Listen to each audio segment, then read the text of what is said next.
कुरान कहता है कि मेरा अली जिंदा है, मैं नहीं कहता, कुरान कहता है इमाम हसन जिंदा है, इमाम हुसैन जिंदा है, ज़ैनुल आबिदीन उनके करबला में जो शहीद हो गए, अली असगर भी जिंदा है, कासिम भी जिंदा है, अली अकबर भी जिंदा है, अब्बास भी जिंदा है, तब भी जिंदा था, अब भी जिंदा है।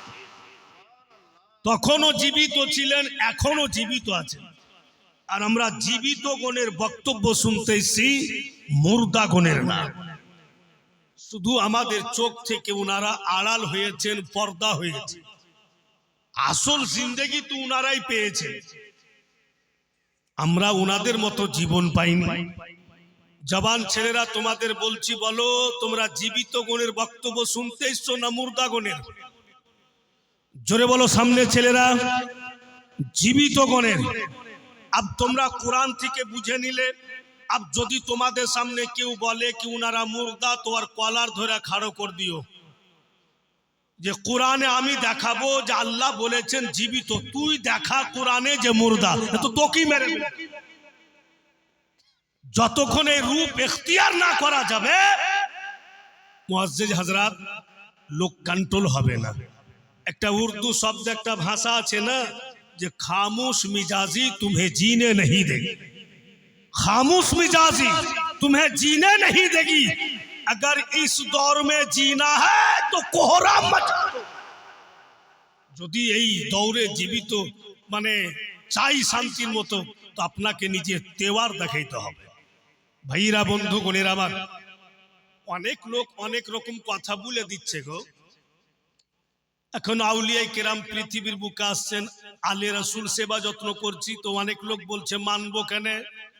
ওকে ধৈরা বলবি যে তুই বলতো তোর বাপের কিরা খায়া যে হিন্দুস্তানের মাটিতে কোন নবী এসেছিলেন কলমা পড়াইতে? ওর বাপ সুদ্ধা বলবে কে না, কে এসছেন তো বলবেন যে আল্লাহর ওয়ালি হুজুর খাজা পাক। তো হিন্দুস্তানের মাটিতে মুসলমান হয়েছি আমরা, এটা আমার খাজা পাকের দান, উনি এসে মুসলমানকে আবাদ করেছেন। খায়ের বিরাদারান ইসলাম যেভাবে বসে আছেন, অনেক জায়গা প্রোগ্রামে গিয়েছি আর দেখেছি আপনাদের কাঠল বন্যাসার জমিনে যেইভাবে জওয়ান ছেলেরা মুহাব্বতে বসে শুনছে, অন্য অন্য জায়গাতে এইভাবে কিন্তু দেখতে পাওয়া যায় না। জওয়ান ছেলেরা কখনোই দীর্ঘক্ষণ ধরে বসে থাকে না, কিন্তু এখানে দেখছি মাশাআল্লাহ আজকে 4 দিন হচ্ছে যে যেই অবস্থায় আসছে, ইনশাআল্লাহ দিল লাগিয়া শুনছে। বসুন ভাইরা বন্ধু বোনেরা আমার, এবার সবাই মিলে দুরূদ শরীফ পাঠ করেন। আল্লাহুম্মা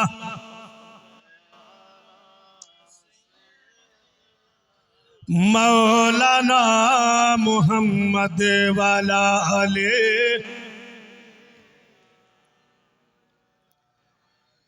सैयदना सल्लल्लाहु अलैहि वसल्लम। जब भी कोई